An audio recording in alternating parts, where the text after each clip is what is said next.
resilience. Somebody once asked me, Rachel, why are you always smiling? They said it wasn't acceptable. You should be in touch more with your anger, they told me. I get it. They meant well. They were talking about the years I've spent waiting to get up in the morning, waiting to be dressed, or waiting to go somewhere. And yes, that's hard.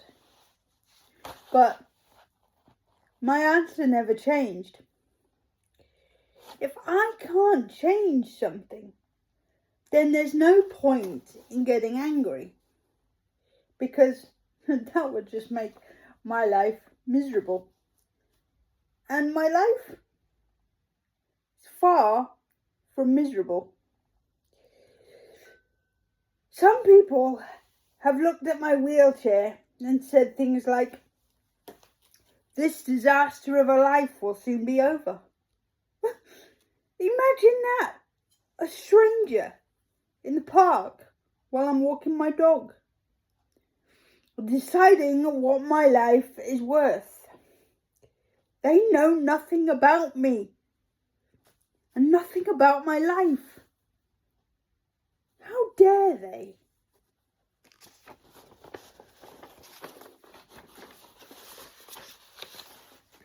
Because, you know what? Here's the truth. My wheels are my freedom. They allow me to live independently. I'm not stuck in my chair. In fact, the simplest way I can explain it is this. I'm more stuck at home on the sofa than I am in my chair. On the sofa, I need to ask somebody to help me move. In my chair, I'm under my own steam. Don't get me wrong. I rely on people a lot, and that can get tiring, because carers don't just come in and out of my life. They live with me, or maybe more accurately, I live with them. Or at least that's how it can feel sometimes. There's always someone there. Always another person in the house. Part of the rhythm of my day. When it works really well. But the battle to get things done the way I want can be ridiculous. When it doesn't, well, that's when you need resilience in abundance. Not because people don't care, but because my independence doesn't look the way people expect it to.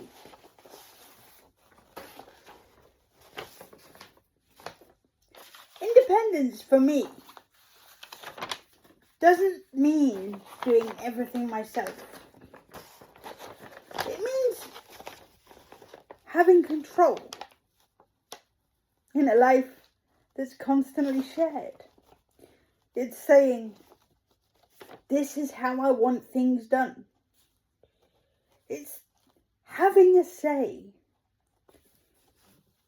It's being heard. And when that doesn't happen, that's when frustration creeps in. Not because I need help, but because I'm still me.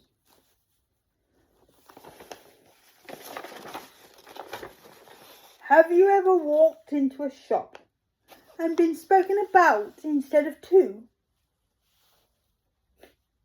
I have. Do you know how frustrating that is? I have a voice. Let me use it.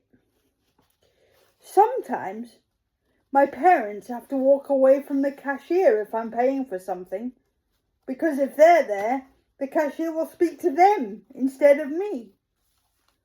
Or anybody else that happens to be standing nearby.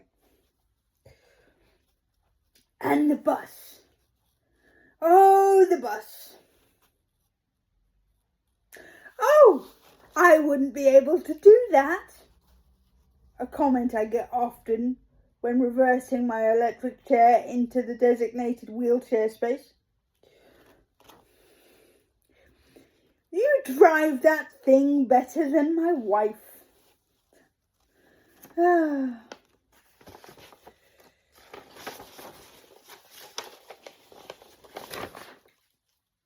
I've heard it all.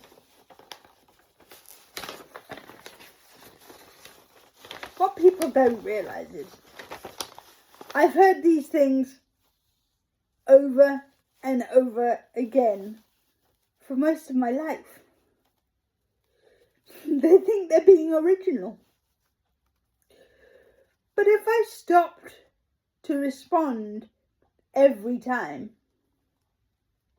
I'd spend my whole life arguing, explaining, and justifying. And that would be exhausting. So most of it just goes over my head. Because my energy is better spent living my life than explaining it. Disability plus resilience equals my life. That's it. That's the equation. As I said, for most of my life, I've heard it all. But I roll through it anyway, because this life is mine, and I live it under my own steam.